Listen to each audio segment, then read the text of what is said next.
if you write 200 words a day, then in 9 months you'll have a book. Too often we hold ourselves back from doing things because we think, oh, when it's easier. And it's never really easier. There's always other things to be doing. Okay, Michelle, well, thank you and welcome to the Know Your Own Psychology podcast. I've got lots of questions for you, and I'm so grateful that you've spent some time with us today to talk about your new and what impact you're hoping to make. So first question, can you tell us a little bit about yourself, what you do, and why you're here talking to me today? Yes, so thanks for having me on, Laura. It's really lovely to see you. I'm here because I'm a teacher. I've been teaching for 25 years. I've been assistant head for 10 years.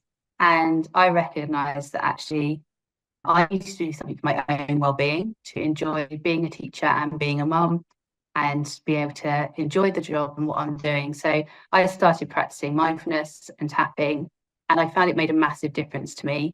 And then a few years ago, I started reading the work of Andy Cope, and he does about positive psychology. And he also does something called your hug, your huge, unbelievable, gigantic goal. And my hug, it took a while to come to it, but my hug was to be able to help other teachers with their well-being. And at the time, I didn't know what that was going to be, what it's going to look like. And then we were on holiday and I was reading Julia Cameron's The Artist's Way. And each week she set you different challenges of what to do, as well as morning pages. And I was really enjoying doing it. And then, as I say, the last night of the holiday, I couldn't sleep because I was like, I could write a book. This is what I could do. This is how I could share what I know. I could write a book. And we came back from holiday and I was reading the next chapter of the book, and it was about seizing opportunities and making the most of the things that are around you. And I opened up my email and there was 2 emails, one from EFT International saying about getting tapping into education. And I was like, yes, this is so needed. This is definitely something I'm interested in. Mm-hmm. And the second was from Hay House about the writers' workshop in Edinburgh. So like you, Laura, I went to the writers' workshop in Edinburgh, and it was just the most incredible, mind-blowing weekend where I learned so much about the whole writing process and what it takes and what's needed to be able to get a book out into the world. And I came back really inspired with lots of different tips and strategies about how to actually go about it. And I'd been doing some writing, but I hadn't done lots. I'd probably only had a few thousand words. And I sat in this conference and there was people next to me who had already written a couple of books and had them published. And there was people from all over the world. And I thought I travelled a long way from Essex, and clearly I hadn't, compared to other people who travel from everywhere to be there. And it just felt really special. And then you and I, Laura, we both won the competition to be able to get our books published. So it's just like that's why I'm here. So that's how I've got to know you, Hay House, and the competition. Yeah, and my first book, this is like a pre-order copy of the book, is going to be out in the next 8 days. So yeah, thank you for having me on. You're so welcome. And I'm so glad that we've got to know each other and that we won that jointly and we can help and support each other on our journeys. 2 things. When I was reading the proof of your book in preparation for doing the podcast, I read that intro in which you talk about the Artist's Way, and I kid you not, just 2 weeks ago, I started reading the Artist's Way for the first time, and I've been doing my morning pages, and I was like, I can't believe that Michelle had found her way to writing her book through this, and I've now found it. Just funny how the universe works sometimes. But I also love that concept of the hug. So tell me again, hugely unbelievable. Huge, unbelievable, gigantic goals. It's the kind of goal that you want to be able. It's like your life's ambition that if you could do that would be incredible. But what are all the small steps that you can do to be able to do to get to that point? Yeah. So I'd done that a few years ago. So I'd had things like I was practicing mindfulness regularly, but I wanted to become a mindfulness teacher, and I wanted to be able to teach mindfulness to children, and I wanted to be able to develop my tapping a bit further and to be able to support people in education to do that. And so they were like my smaller goals. And then you go smaller still. I was like, well, what actually can I do every week? What's going to make a difference every week? So for me, it's like actually tapping every day makes a massive difference to me. Doing a mindfulness practice every day, going out for walks in nature, catching up with friends, those small things, actually, if I do those regularly, then they were good for my well-being. And then actually, then I can have more capacity to reach for some of the bigger goals, because you create space for yourself. Yes, I love that. I love that. And I guess hug goals are a bit like stretch goals that we hear about often, like that thing that, it's a really what feels sometimes unattainable, but you want to have that for yourself anyway. And I love that you've achieved that, Michelle, and your book will be coming out. We're going to talk about that in a little bit more detail in a second. But tell me a bit about what initially drew you to the profession of teaching, and what do you still love about it now? Yeah, so I'd decided when I was a teenager that I was going to be a social worker.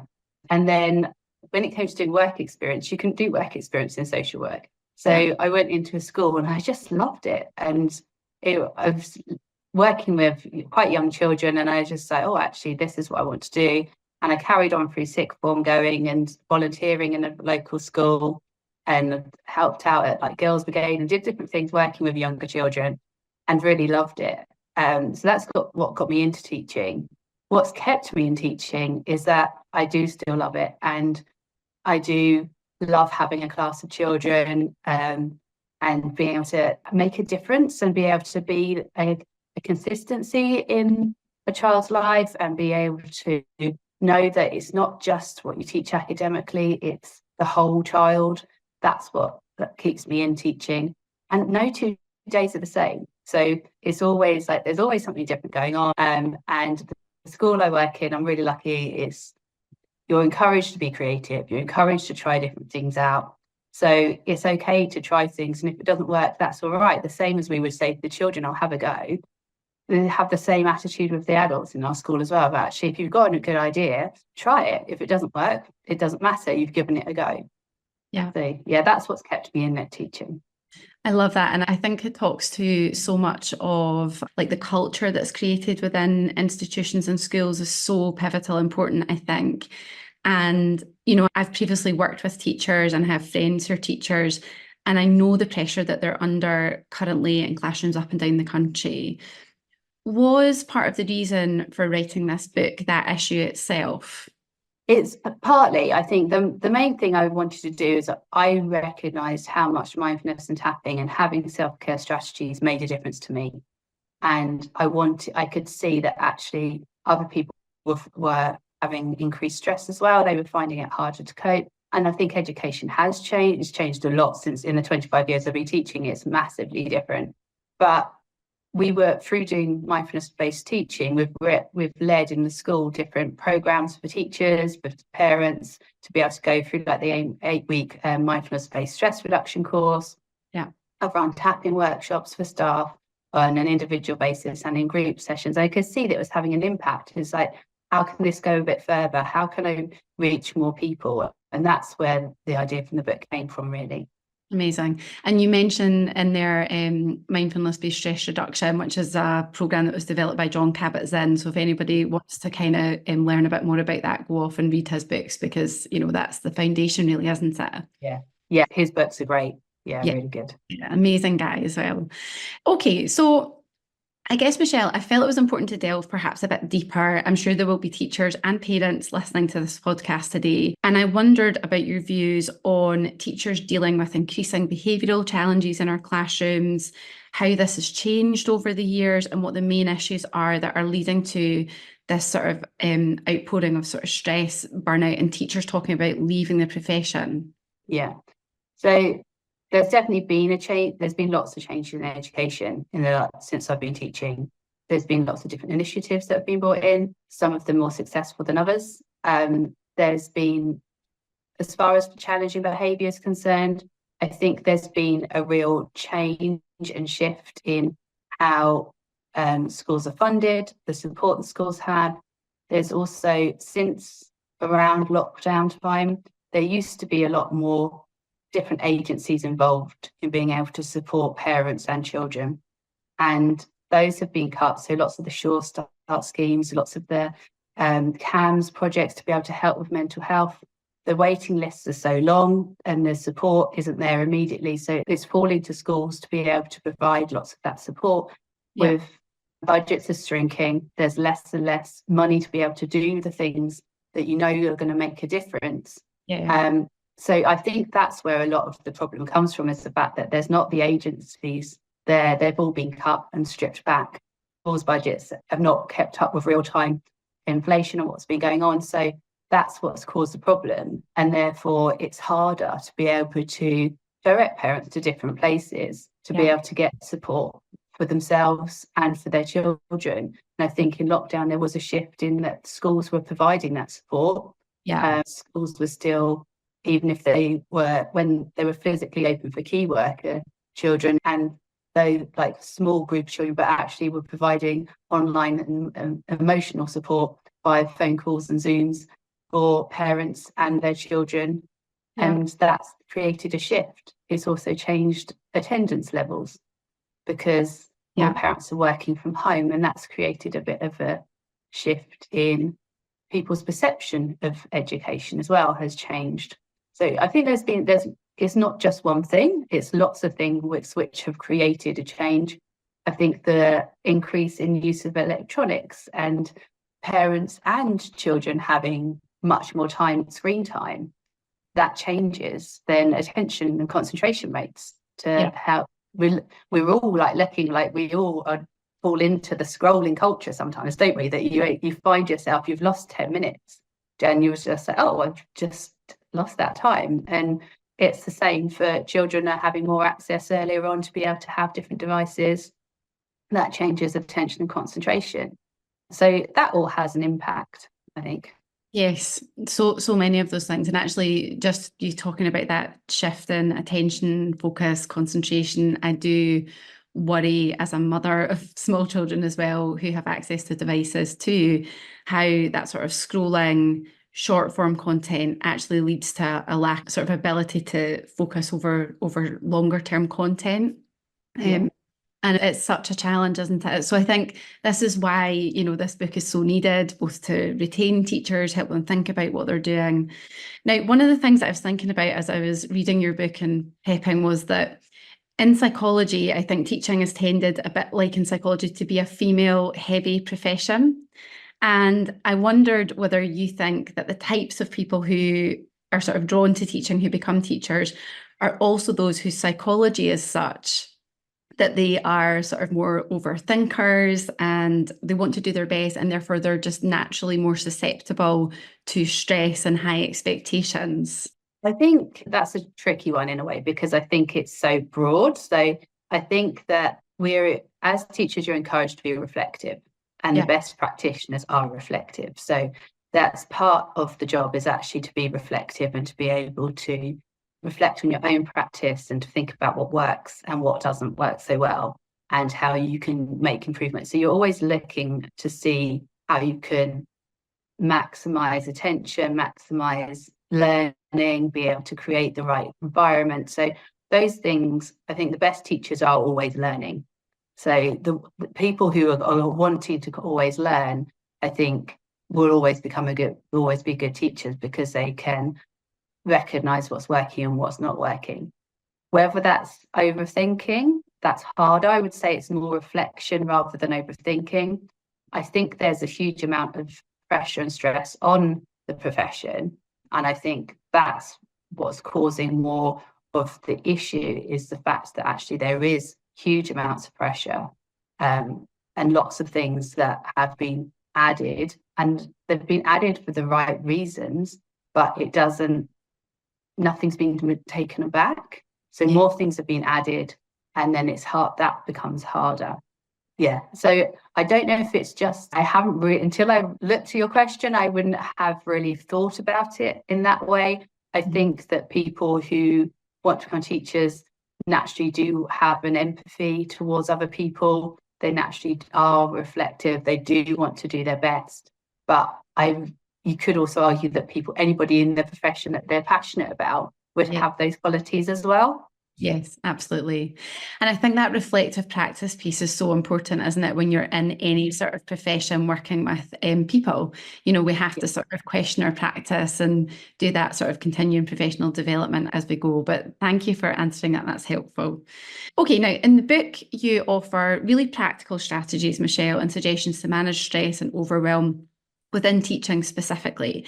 But would you agree that those strategies are just broadly applicable to anyone in any profession who could helpfully employ more self-care?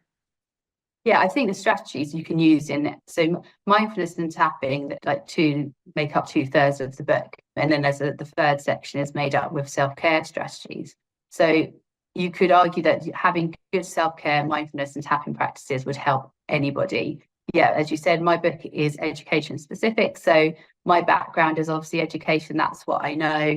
It's obviously from my point of view, it's from my perspective of like, this is how I've been in teaching for 25 years. This is what I've noticed. These are the things which, I can notice these pressure points throughout the year. And I think that's where some of it doesn't apply to everybody, because like teaching is really cyclical. There are similar pressure points throughout the year, every year. And it's about recognizing those and knowing what you can do to nurture yourself and to support yourself when those pressure points come. But it's also, there's parts in the book which are applicable to anybody, because it's not just about being a happy teacher, it's about having a well-balanced life and being able to enjoy all aspects of your life, not just the teaching parts. So there's parts in the book which are very teacher specific. So there's tapping scripts in the book which are to do with if you know you're going to have a tricky conversation with a parent, or if you've had to deal with a safeguarding issue. And there are these things that you take home and you can't come away from, about actually using tapping to be able to help you process what's going on. So some of the things in that are very teacher specific. Other things are things like when you're feeling anxious or when you're having difficulty sleeping. Now that can be for anybody. So yeah, so parts of the book are definitely, or would work generic for anyone, and parts are very much the anecdotes in there are all mainly teaching related. My experience, my friend's experience of teaching. No, but I love that those strategies are broadly applicable. And you've mentioned tapping a couple of times now, and tapping, or EFT, which is emotional freedom technique, is something that you've talked about and being very beneficial in your life. So can you tell us a little bit about the technique? Because I think for people who aren't aware of it, it all sounds sometimes a bit sort of outlandish. Yeah, it does. It sounds a bit rude, doesn't it? It sounds like a bit different. Yeah, I came to tapping, actually, I found something on the internet from Nick and Jessica Ortner. So they run a tapping solution in America. They run Tapping World Summits every year, which are brilliant. They interview people, like world experts from about tapping and about the latest research. But tapping was originally designed by Roger Callahan in the 1980s. It was developed further by Gary Craig, and it was initially designed to help soldiers with PTSD. So it was soldiers who'd had PTSD and had lots of traditional therapy, but they were still having horrific nightmares, and it was really impacting their lives. So he tried different things and he started tapping. So the tapping sequence we mainly use today is what Gary Craig started. You start by tapping on the side of your hand on the karate chop point, and you tap in a statement about what it is you're worried about, but also how you love and accept yourself. So often we have these negative thoughts anyway. We all have a strong negative bias. We're having the thoughts. So it could be, even though I'm worried about whatever it is that you're worried about. So even though I'm worried about the start of term. So I know in Scotland, it's not long until term starts again. So it could be, so for teachers, it could be that even though I'm worried about the start of term, I deeply love and accept myself. So, and you say that 3 times to be that's called our setup statement. You think about actually how true that is for you. So on a scale of 0 to 10 being actually that you are the most anxious you could possibly feel about it, 0 being actually you're feeling okay about it. So you're giving yourself a scale score at the beginning and then referring back to it again at the end is a really good way to see if you're shifting or not. And then you tap on different points. And these are the end of meridian points. So it's a bit like acupuncture without needles. Yeah. So you're tapping on points, is sending a calming signal to your brain. And what happens is that it helps to lower your cortisol levels. So you can use tapping for lots of different things. But when we're worried, when we're anxious, when we're stressed, our cortisol levels spike. And when that happens, we go into fight or flight mode. So by tapping, we help to lower the cortisol levels, and therefore we can help to respond rather than react to situations. And it gives us more perspective. It also helps us to access thoughts that are going on in our subconscious as well. Yeah. I love that. Thank you, Michelle, for giving us that sort of overview. And I think it incorporates a couple of interesting things, doesn't it, EFT? So the sort of the tapping on the meridian point, so like that repetitive sort of movement and felt sense of something, embodiment, with the sort of cognitive aspect of like, what is the negative self-talk that underpins what's going on for you right now? And you know, a very sophisticated grounding technique, I guess, when you kind of break it all down. Yeah. Okay. I was introduced to EFT many years ago when I was a student still doing, like, I think my second psychology degree. And I was working for Breathing Space, which is a mental health phone line in Scotland. And we had this training day. And I just remember sitting, being so sort of like cynical about the whole thing, and then got pulled out to do like a demo in front of like our group. And it worked so well. Like it just worked so well. And I remember thinking, yeah, I need to be a bit more open-minded about these things, you know. And I think, you know, for anyone listening who thinks it does sound a bit woo-woo, please do go and read about it, because there is an emerging and growing evidence base around this stuff. Yeah, absolutely. Okay, just more broadly, Michelle, how would you say tapping and mindfulness have changed the way that you yourself live and work? I think it's just given me a bit of space. So it gives me points in my day where I can just slow down completely. I'm somebody who wakes up and my mind works as soon as I'm awake, then my mind is going and I'm thinking about lots of different things. So using tapping first thing in the morning is a great way to just slow that busy mind down. So I always tap first thing in the morning. So that's really helpful for me. And then I tend to use mindfulness nearer the end of the day more as a wind down strategy, as a transition between work and home, and just to be able to have that bit of space. When I first started doing it, my children were much younger, so they were, I'm going to say about 7 and 9, I'm guessing around that age when I first started doing mindfulness. And I started with Danny Penman's Finding Peace in a Frantic World book and listening to the song music.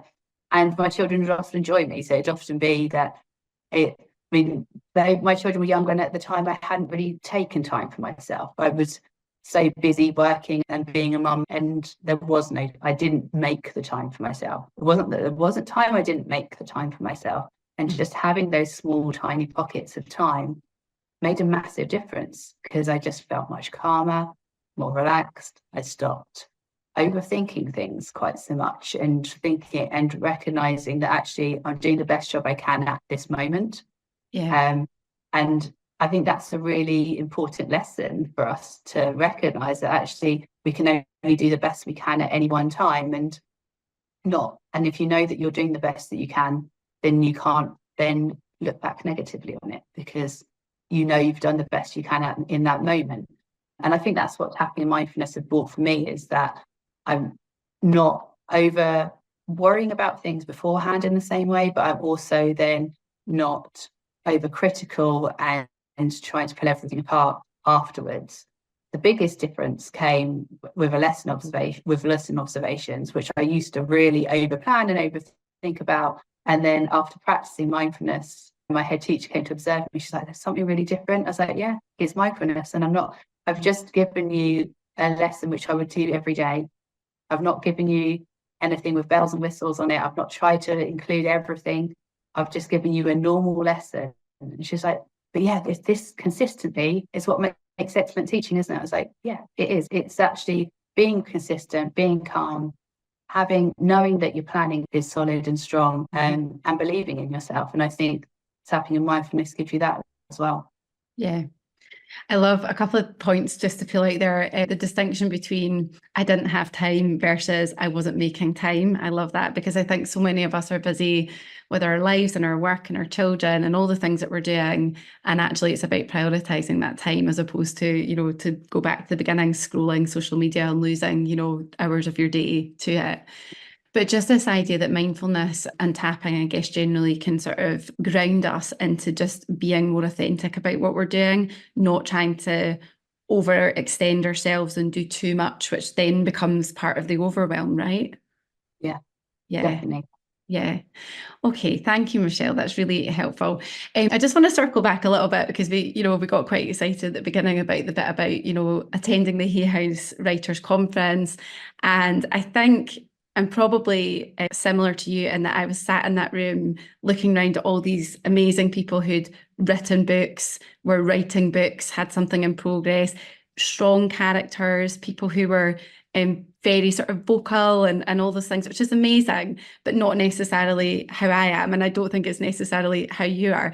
Can you just can you just talk me through like the process of being there, thinking that you were going to write this book, wondering if it was ever going to like get seen through the noise of all those people and all those amazing characters? Yeah, so it was Saturday, Sunday, wasn't it, the conference? And by Saturday lunchtime, I was sat with some amazing people, actually. I sat right quite near the front, and I sat next to a lady who was living in Sweden, but could speak German, was her main language, but had amazing English.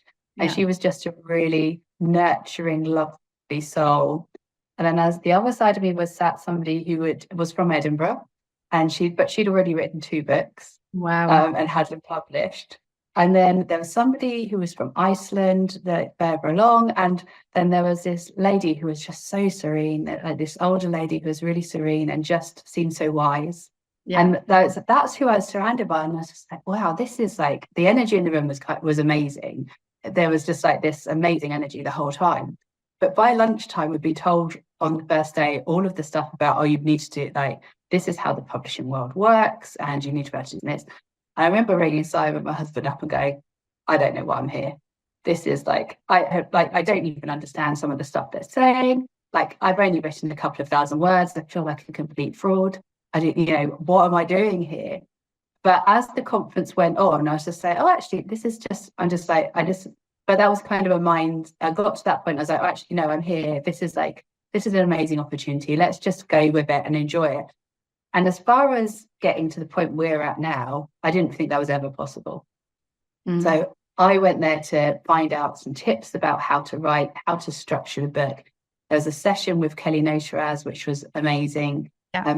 And she set us homework, didn't she, about being able to plan out what your chapters might look like. I hadn't got that far. So that was like until that day. And I spent that night with Post-it notes and did that on the side of this Airbnb wall where I was staying that night, but really excited about it. And then there was somebody who stood up and she talked about her guide book, The Spirit Guide, and she sat with Reed Tracy, and Reed interviewed her. She gave the most amazing advice about writing 200 words a day. Yes. And she said, if you write 200 words a day, then in 9 months you'll have a book. Yeah. And I was just like, oh, I can find time to write 200 words a day. I'll just get up 40 minutes earlier in the morning, and that's what I'll do. So I took all of these little pieces of advice, and Rebecca Campbell talked about lighting a candle and creating a sacred space to be able to write in. So I was like, oh, yeah, I can do that as well. And Carl Gray talked about just loving and enjoying the process. So I was like, so I kind of just gathered all these small nuggets of advice from that conference and just like, right, yeah, this is what's going to happen. So I then just really loved writing, and so just did write every day and just carried on going. Then the competition was coming up, but when I went booked to go on the course, I didn't even realize there was the competition involved in it. That was and I was like, well, I'm going to just enter and see if I could get some feedback about what I need to improve. Yeah, and then got a phone call from Michelle Pilley to say that as one of the winners with you. So yeah, it's an amazing journey, really. Yeah. And my experience is broadly similar in that I was sat with, a whole host of eclectic people. I had an actress from EastEnders on my right, and she was going to write a book about, her journey. And, it just felt quite overwhelming, I think. And it was You sat near Simone Henning as well. Yes. So, and I've had Simone on the podcast since, and we had a chat about this. I didn't speak to Simone, but I swear she just had this aura about her, and I spotted her almost the instant we were in that room, Michelle, and thought, and she was walking about clutching her book. And I remember thinking, like genuinely thinking, oh, well, that's it then, you know, and just having that sort of really negative self-talk about, look at all these amazing people who've done this amazing thing already. And so I was very inspired by it all. And I really did want to write the book, but I did go off and spend a lot of time procrastinating, as you know, I think they sort of said towards the end of that writer's workshop, like, you know, most people won't submit anything. And I'd started writing, procrastinated for a while, and then eventually, with a month to go, I was like, no, I am putting myself in the ring for this. And it doesn't matter whether I win or lose. You know, it's actually about just the process of writing the book, because I will publish it if someone else doesn't, and really backing myself. And so, like you, when that phone call came, I was just absolutely ecstatic. And so I suppose I wanted to ask you a little bit about that, because I think, you know, they say everyone has a book inside of them, at least one.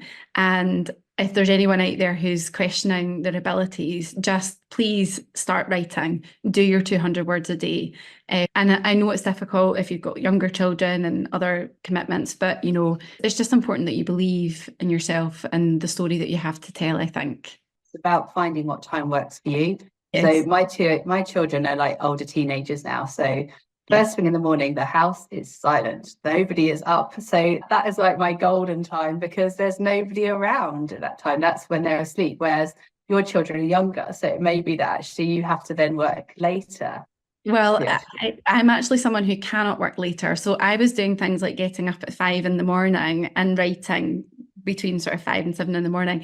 And I'm laughing as we're recording this podcast. My children are still off on summer holidays. And I'd said, please, can you remember, I'm doing a podcast this morning. Can you not be going back and forward and slamming the doors? And I don't know if you can hear it, but there's been various slams of doors and various children going in and out, and I can see it all happening behind me. And I'm thinking, this is the reality of it. And too Reality. often, Yeah.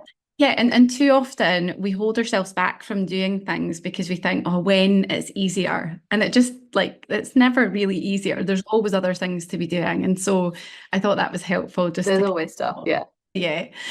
Well, you should be immensely proud of yourself. I think it's fantastic what you've put together, Michelle. And I've had a sneak peek of the book, and it's just, you know, fantastic. And so the book is called What Happy Teachers Do. It's available now for pre-order in all the usual places. So if you're in the UK, Amazon, and I believe it's been released on the 6th of August in the UK. Is that right? Yeah, 6th of August. It's out in Amazon and Waterstones and some local books. So Redline Books in Colchester, so little bookshops in nearby as well, which is really lovely. Are you doing any book yeah. launches or anything, Michelle? Are you doing any events?